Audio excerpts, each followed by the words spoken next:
Olá pessoal, boa noite, sejam todos muito bem-vindos. Mais uma live de terça-feira. Hoje a gente vai ter uma live super interessante aqui com o Felipe. Ele é servidor do TRT2. A gente vai falar um pouquinho sobre ônus da prova. Vou fixar aqui o tema. Aí, já coloquei o tema aqui para vocês. Vai ser sobre ônus da prova. Vamos chamar o convidado aqui, ver se ele já entrou. A gente vai ter uma visão hoje bem interessante. Ônus da prova a gente sabe que é muito importante no processo do trabalho, né? E a gente vai ter uma visão hoje de um servidor, né? O Felipe, ele aceitou meu convite aqui de participar da live.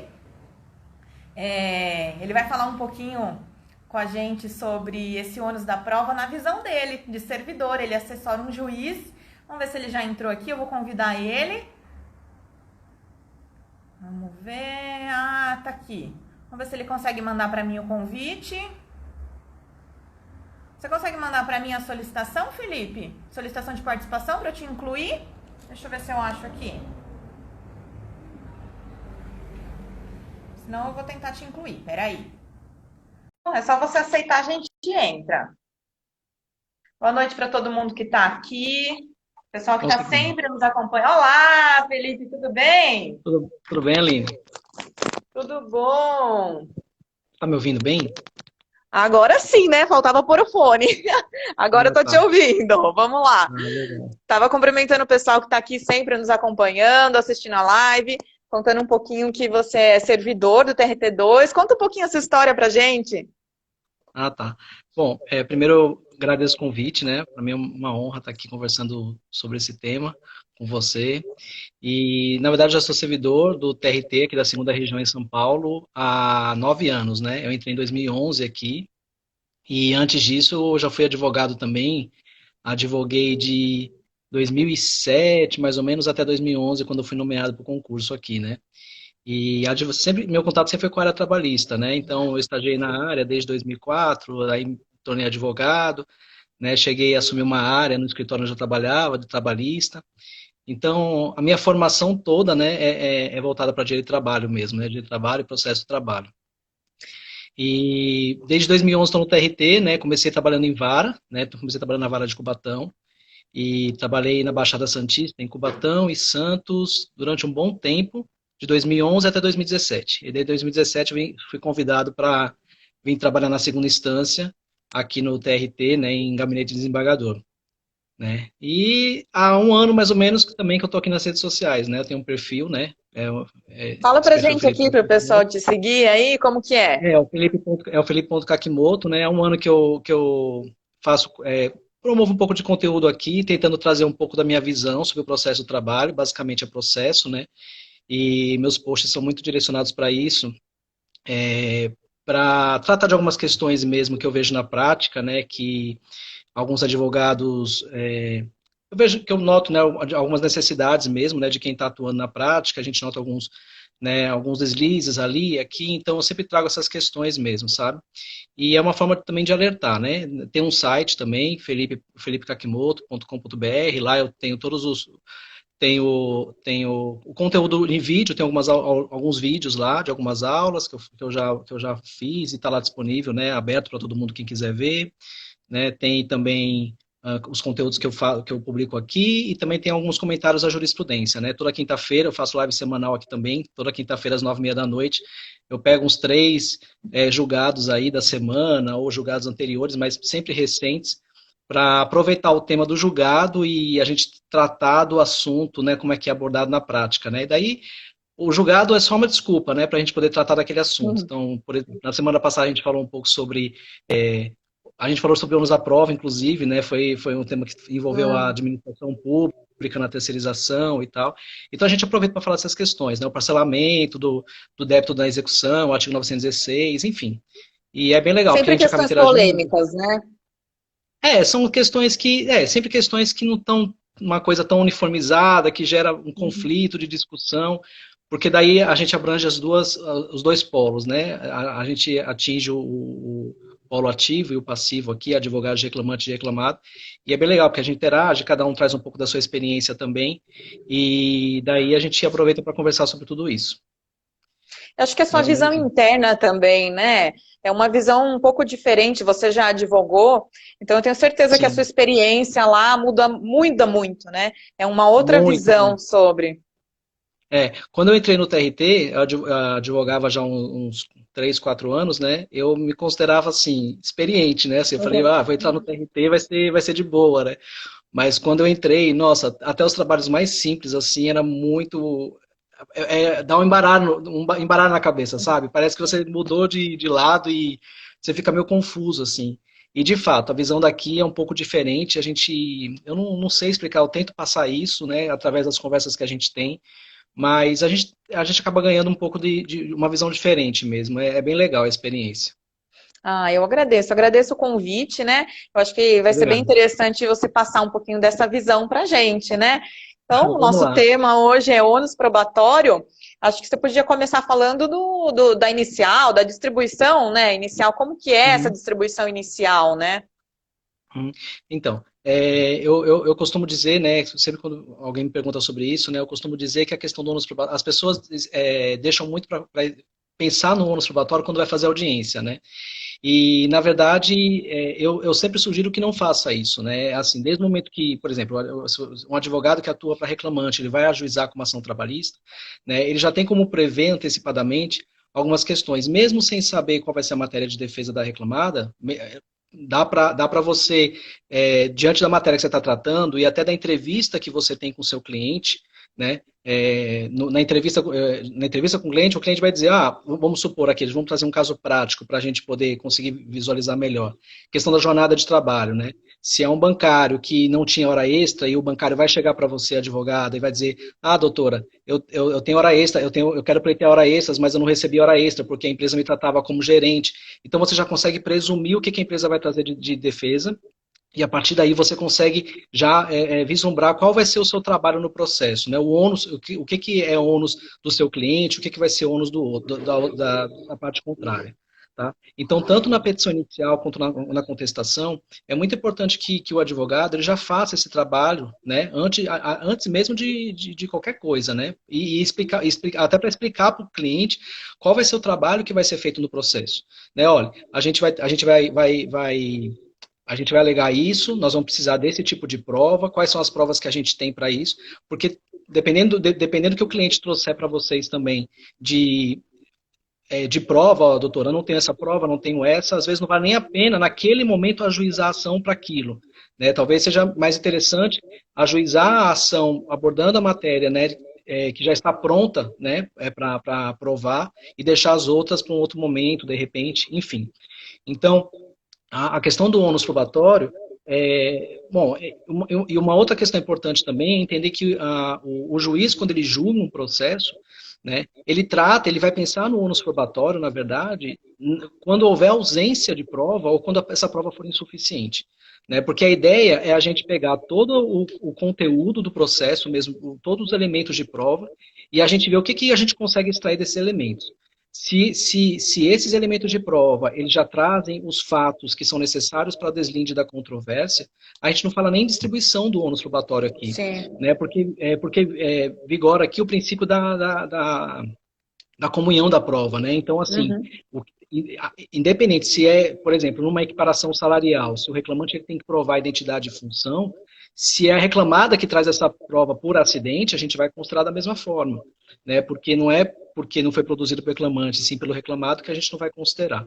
Então, são os elementos que tem nos autos que são considerados para o julgamento, né? E E não havendo. a gente vê muito, às vezes, a própria parte produzindo prova contra ela, né?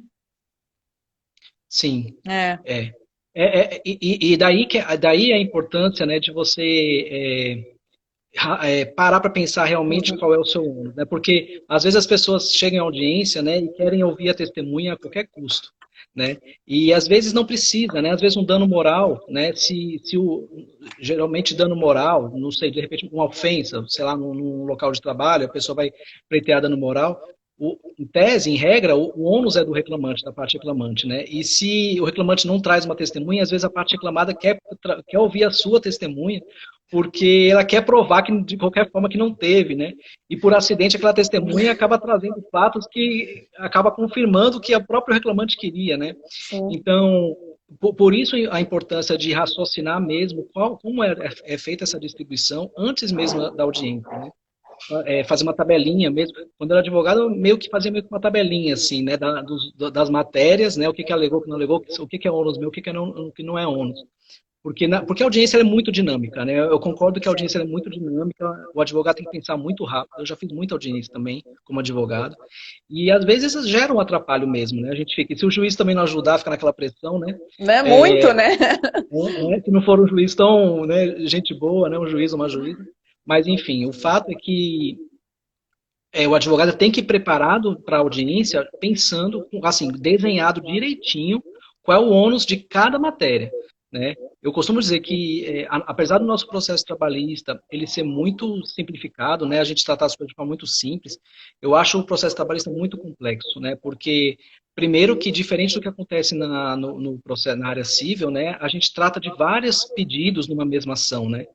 E cada pedidos pedido... não relacionados, né? Coisas totalmente aleatórias, né?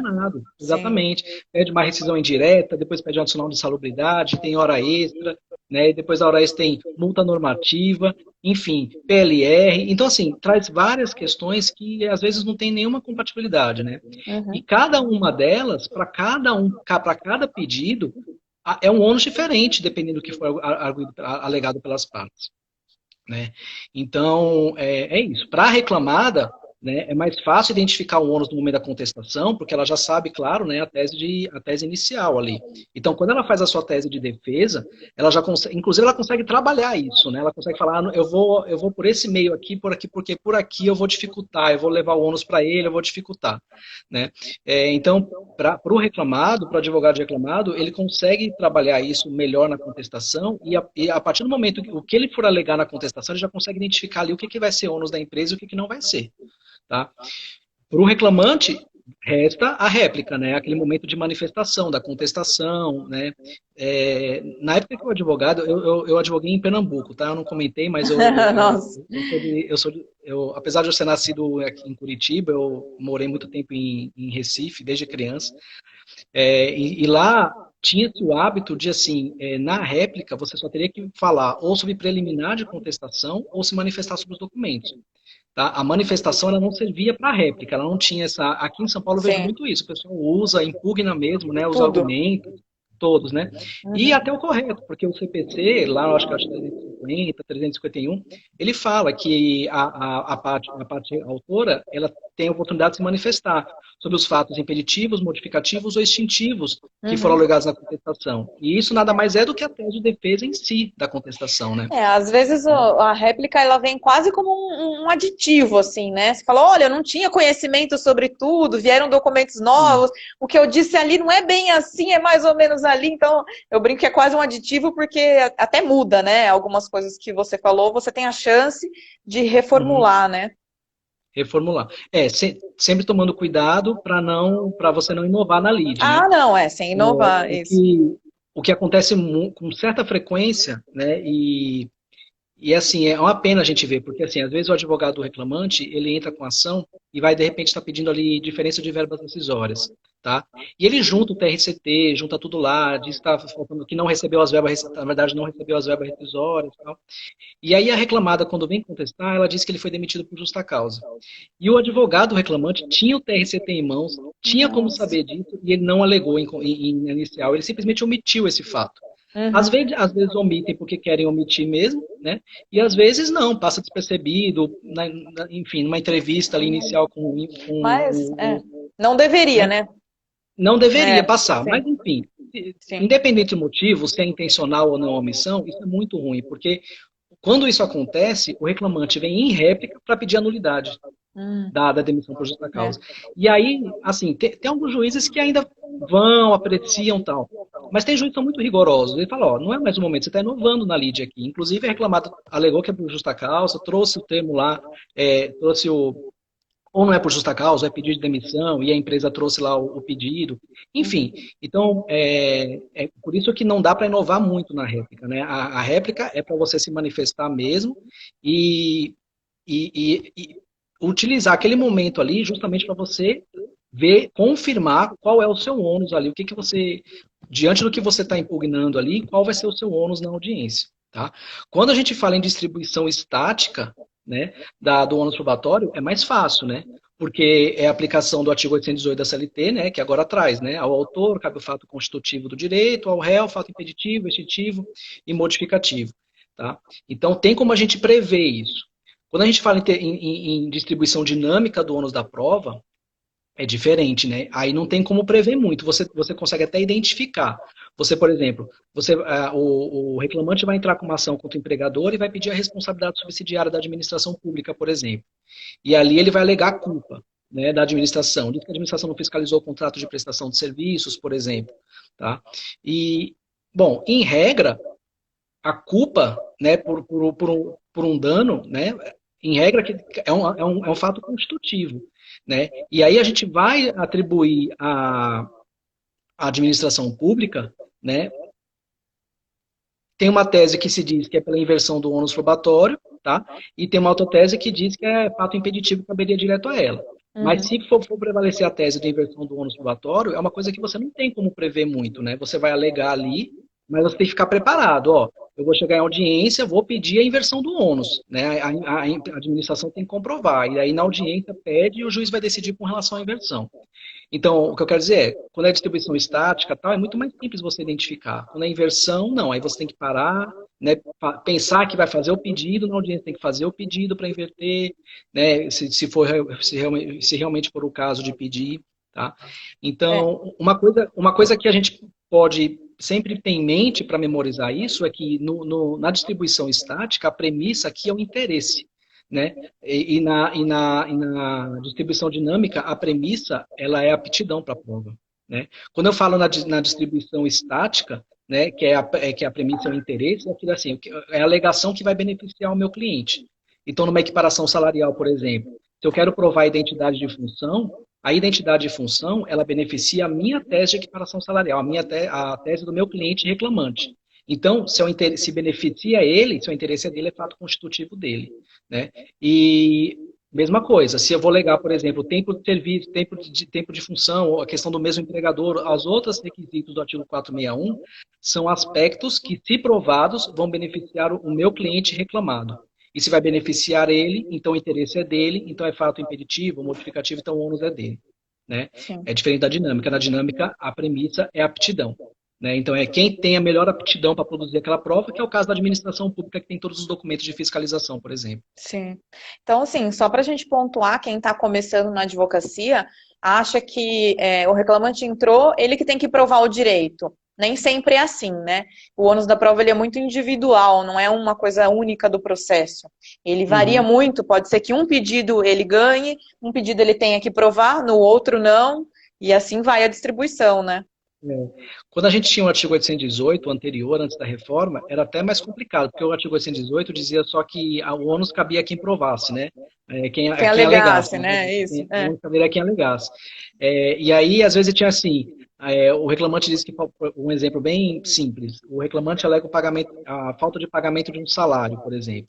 A reclamada diz que não houve inadimplência. Ela diz assim, eu estou negando que houve inadimplência, então o fato é constitutivo dele, porque eu só estou negando. Não, a partir do momento que você está negando, você está trazendo um outro fato substitutivo a esse, que é o pagamento. Se é pagamento, você está ligando um fato extintivo, então o ônus é dela. Então existia muito disso. Mas agora, né, ficou com o artigo 818, ficou bem mais claro também, porque é um espelho, né, do CPC. Né? Sim, a gente vê isso nos casos assim, de vínculo, né? De uma forma muito clara, né? Geralmente o reclamante entra com o pedido de vínculo e faz alguma alegação. E aí, a partir do momento que a reclamada faz qualquer alegação sobre isso, né, modificativa, ela atrai o ônus. E você vê muito isso em audiência, as reclamadas falando, não, ele que entrou, ele que tem que provar, ele que quer o vínculo, ele que prove.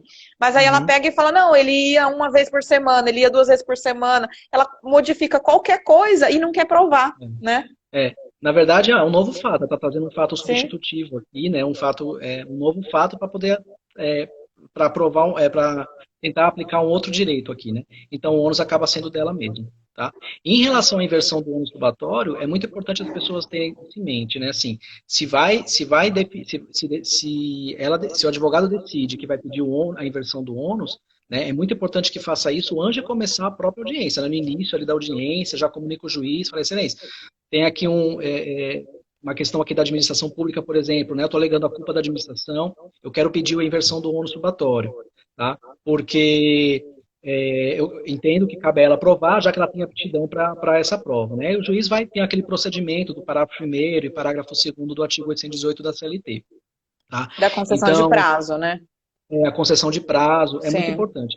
Um dia desses, e essa questão esse exemplo da administração pública, ela me chamou muita atenção, né? Eu comentei sobre isso na live que eu fiz na quinta-feira passada, e é muito interessante. Eu comentei lá, eu recebi uma vez um processo, a gente recebeu lá no gabinete um processo uma vez que tratava disso, e o recurso ordinário era da reclamada administração pública. Ela foi responsável subsidiária, né? E ela estava alegando justamente isso, né? Assim, ela estava dizendo o seguinte, mas se o ônus é da administração pública, se houve uma inversão do ônus aí, tá? Em que momento foi invertido o ônus que eu não tive a oportunidade de se manifestar? Ela estava falando mais ou menos isso, tá?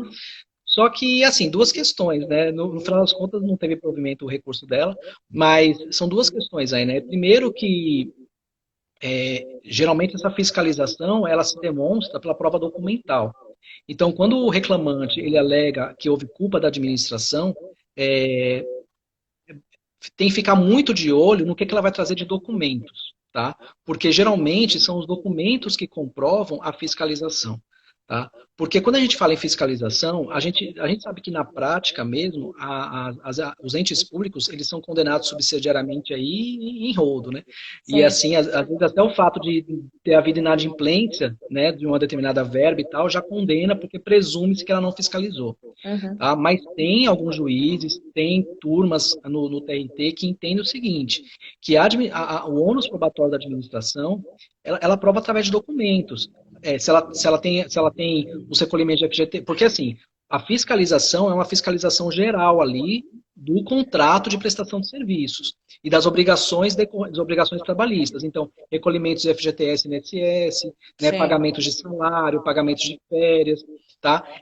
Às vezes, né, tem uma equiparação salarial ali, sei lá, e aí o reclamante ganha equiparação salarial e aí a responsabilidade também recai para a administração pública também isso. E assim, se for só um aspecto desse, mas aí não fiscalizou que os dois eram da mesma função, porque ela não tem como prever isso, né? E não é factível exigir isso da administração pública, tá? Então tem muitos juízes e muitos embargadores que vão muito pela prova documental. Se ela trouxe prova robusta documental, às vezes traz até os olerites dos empregados, folha de pagamento da empresa. Então isso é um indício muito forte de que houve a prova da fiscalização. Tá? E aí, mesmo que não específica e relacionada com o pedido, mas uma fiscalização dentro do que ela poderia fazer, né? Uma fiscalização dentro daquilo que é exigido pelos tribunais de contas também, tá? Tudo isso. Então, o reclamante tem que ficar muito atento a isso, principalmente a prova documental. O que ela traz de documentos? Os documentos realmente demonstram que houve a fiscalização, não demonstram. Tá? Isso dificilmente se dá por prova testemunhal. Dificilmente. A não ser que a administração pública ela monte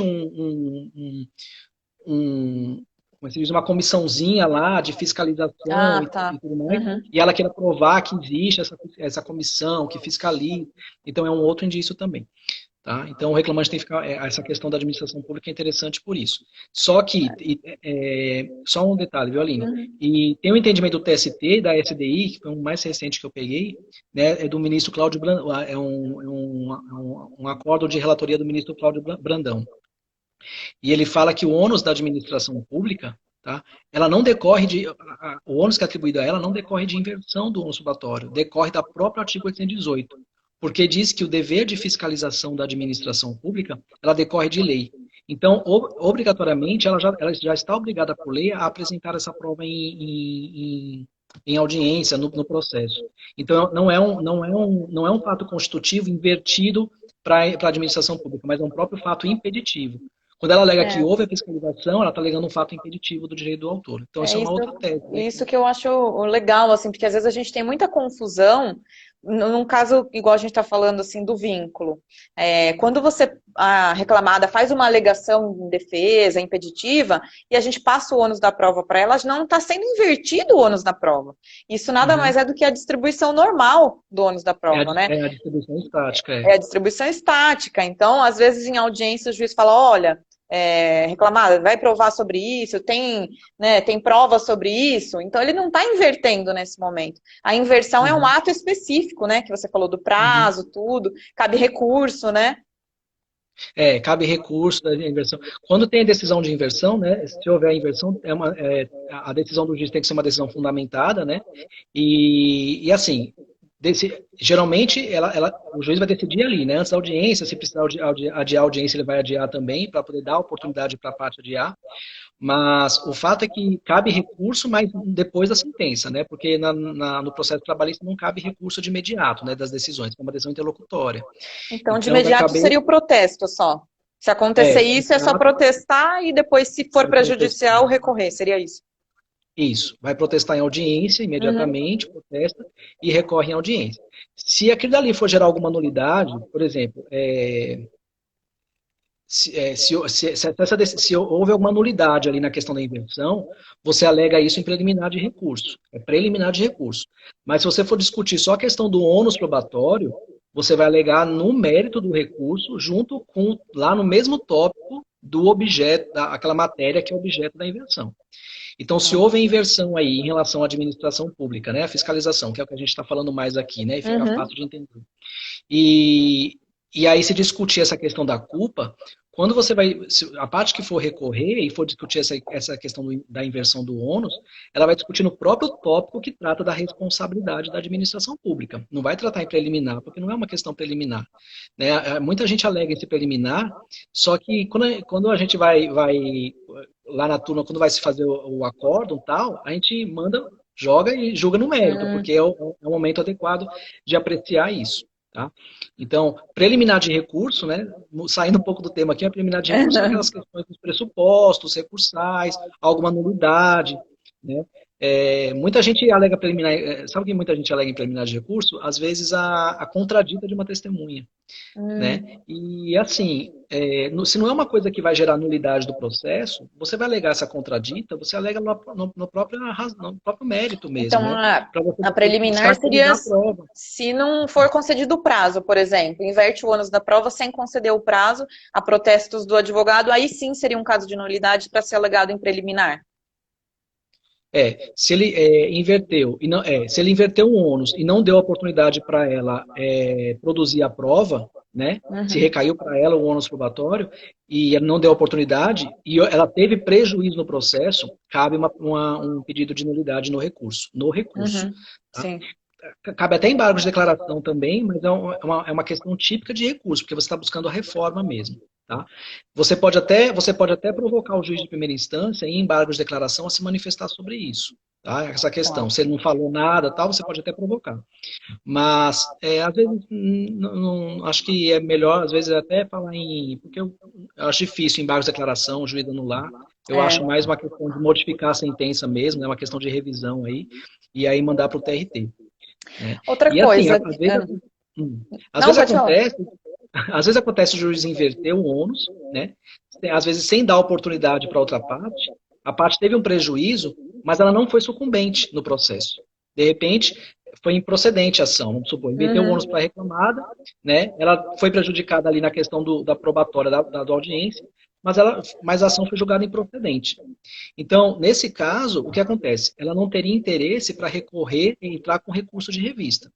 Mas essa questão da inversão do ônus, ela pode alegar em contra-razões, né, com um argumento subsidiário, aí, no seguinte sentido, se o tribunal entender que deve haver a reforma da sentença, eu estou alegando aqui uma nulidade porque houve a questão da inversão. Tá? Ela não teria interesse para recorrer direto no recurso ordinário, mas ela tem interesse para matéria de contra-razões, né? Em contra-razões. Tá? E isso tem uma previsão expressa lá no parágrafo 1º do artigo 1009, se eu não me engano, do CPC. Então, é bem tranquilo isso. Essa questão das interesse recursal e contra-razões também é uma questão bem interessante, que às vezes gera confusão. Mas é isso, quando ela não é sucumbente mesmo, mas a situação dela no processo ainda pode melhorar de alguma forma, tá? Ela pode alegar isso em contrarrazões. Outra questão que às vezes eu vejo um pouco de dúvida é que a gente tem a previsão também de inversão de ordem de produção das provas, né? Que ele só inverte, às vezes, alguma ordem ou alguma prova que normalmente seria feita naquela ordem e ela é invertida. Isso não tem nada a ver com a inversão do ônus da prova, né? Não. Essa inversão, né, da oitiva das testemunhas, né, ela é permitida pelo CPC, tem um artigozinho lá, acho que é o 450, por ali, 456, 54, não sei. E aí, essa permissão, aí tem uma discussão, né? Porque dizem que isso não se aplica ao processo de trabalho, porque para a gente aqui vai aplicar o 765 da CLT, né? Porque o juiz estaria livre para conduzir o processo da melhor forma possível. Sim. Então, para a gente aqui, o que acontece? Primeira questão, o juiz ele tem uma certa liberdade para definir, geralmente ele inverte quando se trata de uma questão que deve ser provada pela reclamada, tá? Então, geralmente ele inverte. Tá? Mas isso não é uma obrigação, tá? Então é uma questão muito dele ali, de como conduzir o processo, de como conduzir a audiência.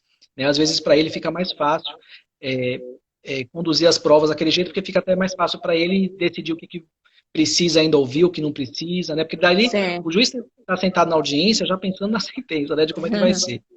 Eu conheço um juiz lá da Baixada que ele faz todo o rascunho, assim, ele tem uma tabelinha, ele faz todo o rascunho da audiência, porque a sentença ali já fica pronta para ele poder fazer depois. Então, a inversão, ela ocorre, geralmente, a inversão da oitiva, ela geralmente ocorre quando há esse ônus de um ou de outro, tá? Mas não é uma obrigação.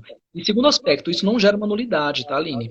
Porque o fato de o juiz ouvir primeiro uma testemunha de uma parte, para depois ouvir a testemunha da outra, isso não gera um prejuízo efetivo para a parte no processo.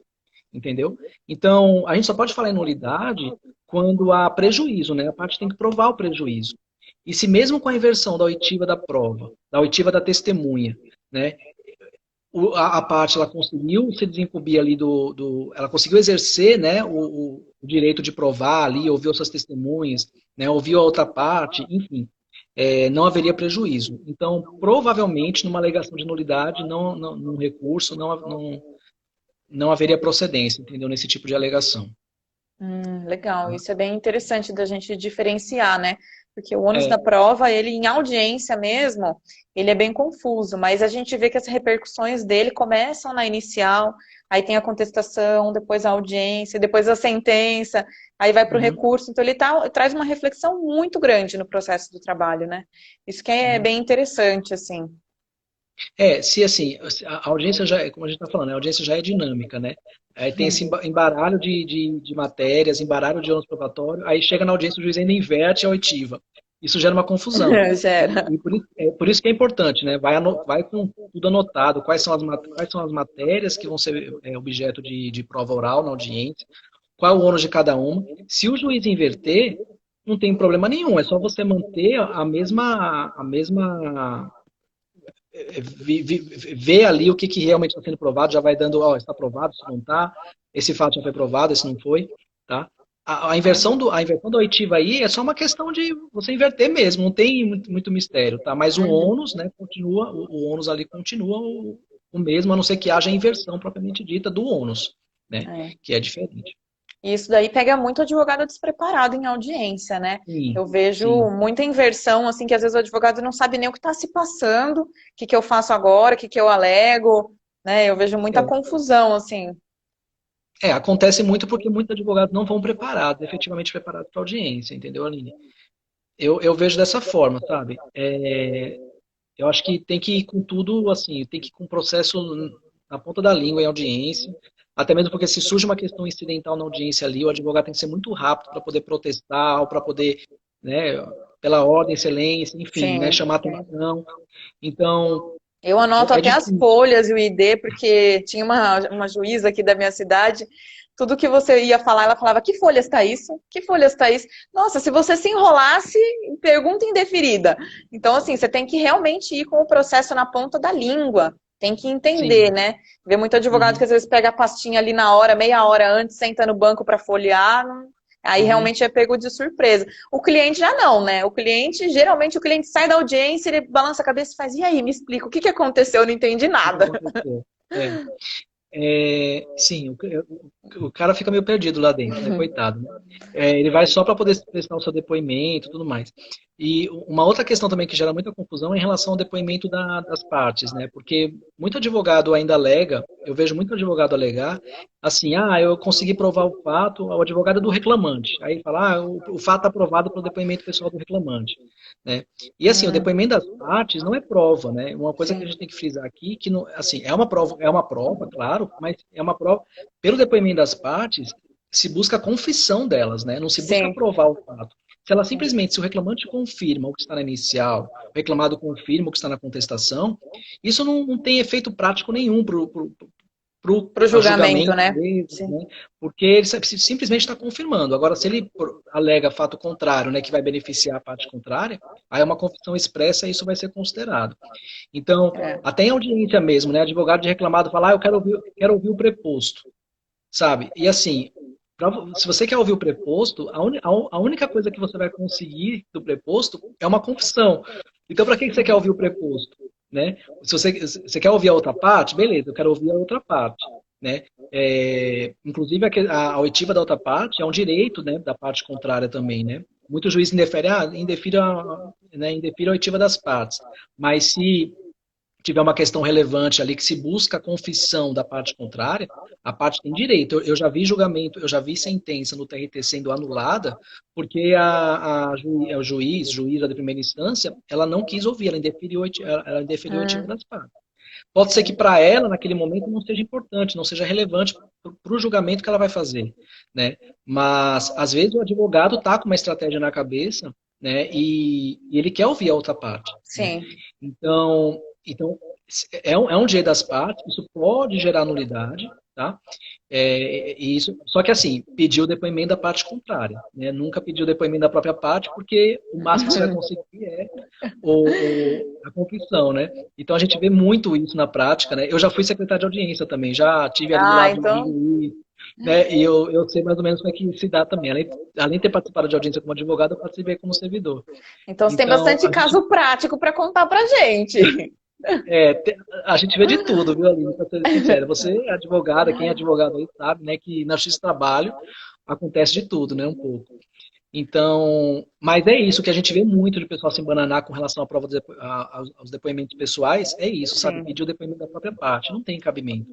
Pedir o depoimento da própria parte, às vezes insistir numa testemunha de um fato que já foi provado, né? Uma questão muito legal de falar também é o seguinte, a gente não mede a prova pelo número de testemunhas. Se a parte já conseguiu provar o fato por uma testemunha, o fato é provado. Você não precisa ouvir outra testemunha para falar a mesma coisa. Ainda que É, a outra parte vai apresentar uma. Você sabe que a outra parte vai apresentar uma testemunha.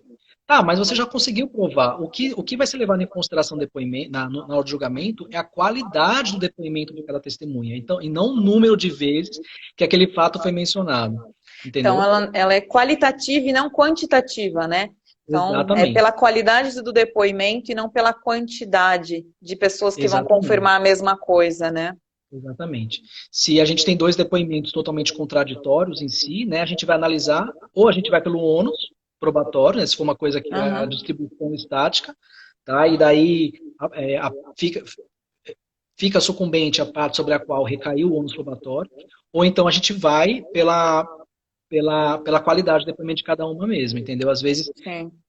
por uma outra frase ali, por uma outra questão ali, a gente consegue identificar. Essa aqui mostrou mais firmeza no depoimento, porque trouxe uma questão fática ali, Sim. né? Ou às vezes até Enfim. firmeza demais, né? Resposta muito na ponta da língua, muito Assim, redondinha, né? e coisa que é muito redondo, muito igual à inicial, né? Os mesmos horários ali redondos, né? Os minutos, e, e uma questão também é assim, quando o juiz pergunta uma coisa, ele já responde outra direto, querendo mencionar um Decorado, fato, né? Você troca pera por querendo maçã, mencionar não um sabe fato. responder. É. Sim. Entendeu? Então, às vezes o juiz pergunta uma coisa, ele responde outra, já querendo se antecipar. Às vezes o juiz está querendo, ele já está se antecipando, já sabe o que o juiz vai perguntar, então ele Sim. já responde. Então, assim, acontece muito de o juiz fazer isso. O reclamante foi perguntado sobre tal fato, a testemunha, o depoente respondeu isso. Né? Sim. Então, isso chama um pouquinho de atenção. Então, assim, o que as pessoas têm que saber, advogado, é o seguinte: se fala muito em instrução, em instruir testemunha, né? Uhum. As testemunhas não devem ser instruídas, mas elas devem ser ouvidas pelo advogado antes da audiência, sim. Sim. Nenhum advogado deve levar uma testemunha para a audiência sem saber o que aquela testemunha sabe sobre os fatos que estão sendo discutidos no processo. Então, você tem que saber. Você pode conversar com a sua testemunha antes da audiência lá fora, né? Tentar saber, nas palavras dela, como era a questão da jornada de trabalho, por exemplo, como era a questão das atividades de cada um, se tinha equiparação ou se não tinha, né? A questão do Explicar vínculo. os pedidos, né? Olha, você está aqui porque ele está pedindo isso, você Exatamente. se lembra sobre isso. É conversar sobre o processo e não instruir. Instruir, eu acho que é você dar a resposta, né? É você dizer o que tem que falar. Agora, você conversar sobre o que ele está fazendo ali. Até uma vez eu já dispensei a testemunha, porque a testemunha chegou lá, não, acontecia assim, assim, assim, eu não vou orientar ela a mentir. Eu falei, melhor eu entrar sem ninguém do que fazer Sim. prova para a parte contrária, né? E se você não conversa com a testemunha, como você vai saber? Né? Exatamente, elas devem ser ouvidas, né, explicar o que está acontecendo ali, ó, a senhora vai ser ouvida, tal, a gente está... Então, e ali, pelo que ela alegar, você vai identificar se ela está apta ou não para ser ouvida, né? Sim. Uma vez, eu me lembro muito bem, uma vez eu era advogado ainda, a gente foi conversar com uma testemunha, tínhamos duas. Uma delas, a gente perguntou o nome dela e ela não sabia, ela estava tão nervosa porque ia falar na frente do juiz que ela não conseguia dizer qual era o nome dela, ela não conseguia dizer. Nossa. Aí a gente falou, olha, fica tranquila, você vai ficar aqui e a gente não vai te ouvir, tá? Você vai ficar aqui. Então, assim, não ouvimos, porque qual era a vantagem que eu tinha de levar uma testemunha com aquele nível de nervosismo, né? Sim. Então, e se eu não tivesse ouvido ela antes, né? Se eu não tivesse parado para conversar com ela, né? Ela teria entrado em pânico, né? Talvez até desbaiado lá dentro. Ela não falou o nome para mim. Lá dentro ela ia desmaiar, né? Se faz uma cariação com ela, então ela, nossa, fala, a hora que contraditar e ela falar que ela pode responder o crime de falso testemunho, ela cai para trás, né? Sim, não, exatamente, porque isso assusta, né? Sim. E assusta. Então, é muito importante conversar com a testemunha antes, tá? Sim. Então, eu queria falar com você um pouquinho sobre os casos práticos, assim, algumas hipóteses de verdade, como que fica a distribuição. A gente falou um pouquinho da responsabilidade, né? Falamos um pouquinho do vínculo, que eu me adiantei e acabei falando um pouquinho do vínculo de emprego, né? Então, assim, não sei se você queria falar da jornada de trabalho. Tá. Bom, a jornada de trabalho eu quero frisar uma questão legal aqui também de a gente comentar.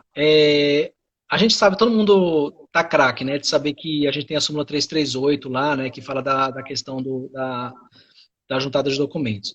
Só que uma questão que a gente tem que ficar sempre em mente é que o ônus, isso principalmente para advogado de reclamante, né, o ônus da jornada de trabalho, ela cabe à parte reclamante, né, então se o reclamante, ele alega uma determinada jornada, tá, em regra, é ele que tem que provar aquela jornada. A parte reclamada cabe a juntada dos documentos, cabe a juntada dos cartões de ponto, tá? Por dever lá imposto pelo parágrafo 2º do artigo 74, aquele negócio todo, né? A partir do momento em que a reclamada ela não junta os cartões de ponto ou junta cartões de ponto com horários britânicos, aí sim ocorre uma inversão do ônus. E aí esse ônus, quanto à jornada legada em contestação, cabe a ela. Tá? Inclusive, se a gente lê com bastante cuidado o item 3 da súmula 338, ela fala justamente isso. Né? Ele fala em inverter o ônus para reclamar. Tá? Então, a gente vê muito nas peças, né? Falar, o ônus era ônus da reclamada provar a jornada. Não, não é ônus dela. O ônus dela é juntar os cartões de ponto. E a partir daquele momento, com os cartões de ponto no processo, o reclamante tem que apontar onde é que estão as horas extras que ele está alegando. Por isso é tão importante, não sei se vocês já viram, mas acontece muito isso. Né? O reclamante tem a oportunidade em réplica para demonstrar as diferenças que ele entende cabíveis ali, porque a reclamada junta os cartões Sim. de ponto, com horários ali variados, junta contra-cheques com vários pagamentos de horas extras. E assim, nenhum juiz, tá, gente? Nenhum vai parar para fazer conta ali. A E não nem para ser achar que o o erro, próprio né? para achar um erro. Se ele está vendo ali horários variados, se tem marcação de horas extras, se tem pagamento de horas extras habituais ali, de forma compatível com os cartões de ponto, ele vai olhar um ou outro mês ali por amostragem e vai dizer, ó, para mim tá ok, então tá ok. Uhum. Então, a gente só vai parar para olhar realmente se há uma diferença se o reclamante apontar isso em réplica. Né? Então, na manifestação da defesa ali, é muito importante que a parte reclamante, porque o ônus é dela, de indicar onde é que estão as diferenças ainda que ela está entendendo que é cabível ali.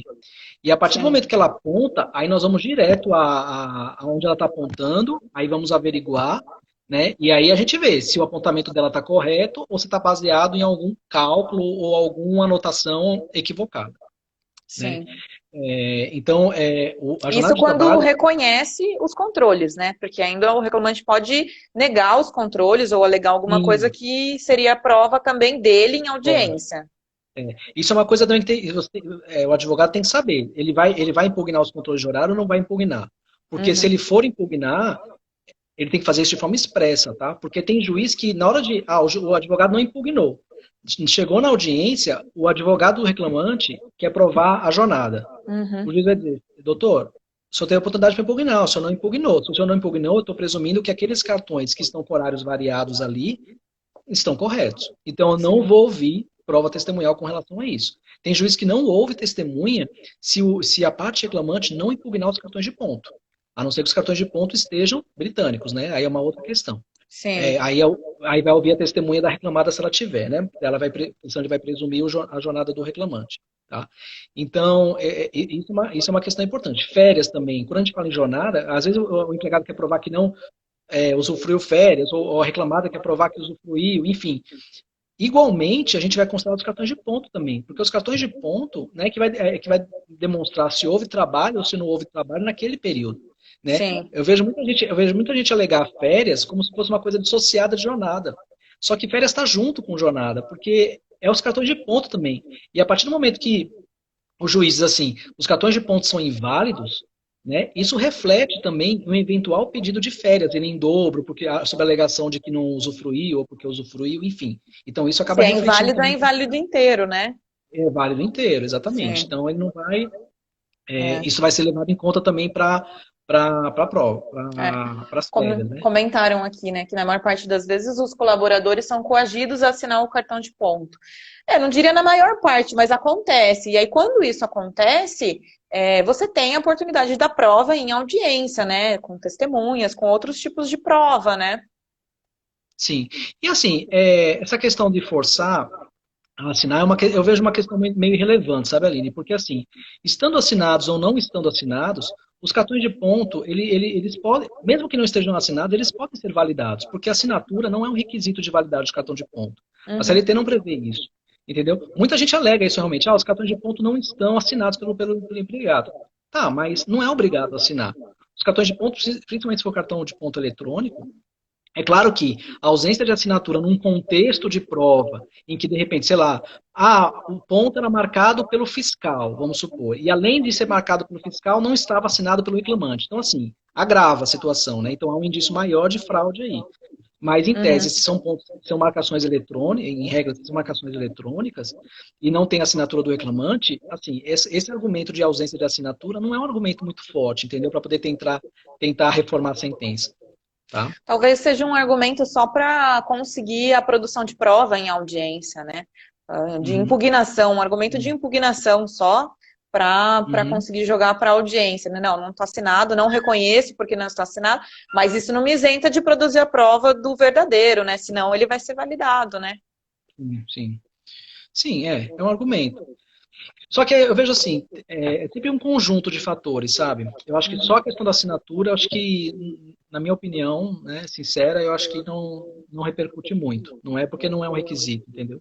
Uhum, sim, Tá? entendi. Bom, o nosso tempo está acabando aqui, faltam 10 minutos, senão o Eu acho que Instagram derruba a gente. eu Mas acho que acho tem que alguma outra pergunta aí. Veja. Coagido a assinar. Mas eu Ela acho que dá pra gente falar rapidinho da justa causa. O que que você acha? podemos falar da justa causa. Não, a justa causa é uma questão mais simples, né, de falar da justa causa, né? Eu comentei aqui, né, da questão, o quanto é importante, né, já a parte reclamante, né, já trazer a realidade do contrato de trabalho na petição inicial, né, dizer se houve, qual foi a modalidade de dispensa, né, além da Uhum, falar da contratação, né, sempre tem um tópicozinho inicial, né, ali, e falando do contrato e tal. Então, além de falar da data da contratação, da demissão, né, explicar, ser muito claro com relação ao motivo da demissão, né, principalmente se for uma dispensa por justa causa, tá? uhum, Nunca omitir isso.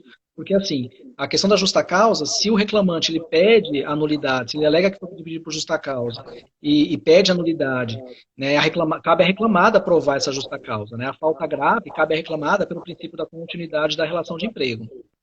Entendeu? E é E muitas diferente no caso vezes de rescisão indireta.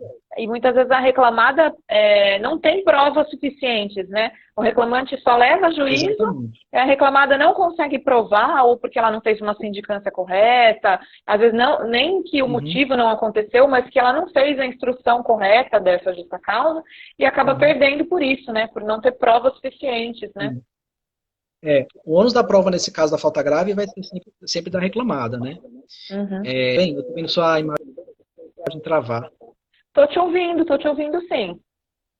tá? A minha imagem está travada, não? Não, tá normal. Tô te vendo aqui. Ah, tá. Então tá bom, qualquer coisa você me fala. Tá. Aí é diferente direta, tá? Na rescisão indireta, o reclamante é que tem que provar a falta grave do empregador. O reclamante ele ajuiza uma ação pedindo o reconhecimento da rescisão indireta por alguma falta grave do empregador. Se o empregador, né, nega, né, geralmente eles negam, cabe ao reclamante provar essa falta grave. Tá? Então vai depender aí do motivo da justa causa. Isso é justa causa, né? Uma coisa sempre assim, a pessoa enfrentar os fatos como eles acontecem realmente, né? Enfrentando os fatos e contra-argumentando, né?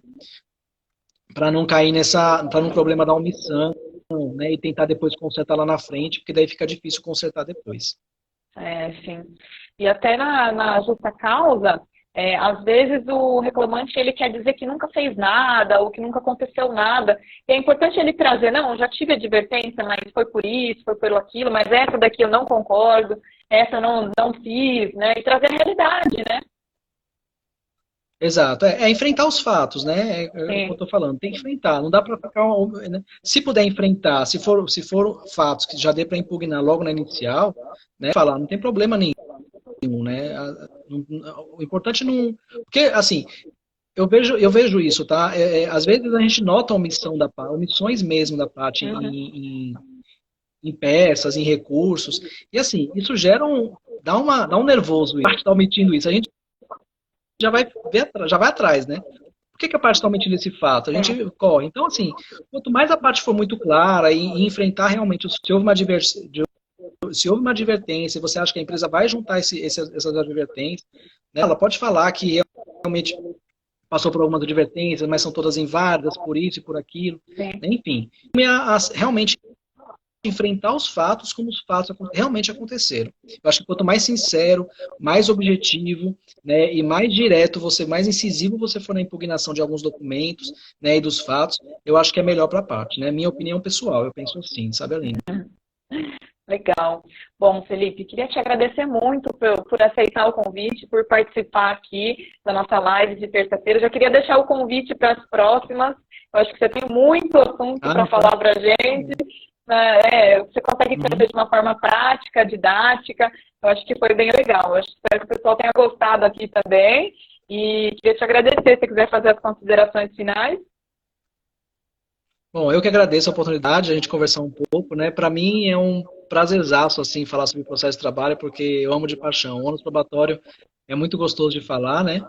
Queria também deixar o convite aí para o pessoal, se quiser visitar lá a minha página, toda quinta-feira, às 9h30 da noite, também faço uma live, né? Uma live semanal que eu faço para falar um pouco sobre alguns julgados, né? E também conversar, trazer os temas dos julgados para a nossa. Enfim, só quero agradecer e agradecer a todos os presentes. Ah, que legal. Muito obrigada, então. Boa noite, queria agradecer o pessoal que participou aqui com a gente até o final. E aí a gente marca as próximas, então. Muito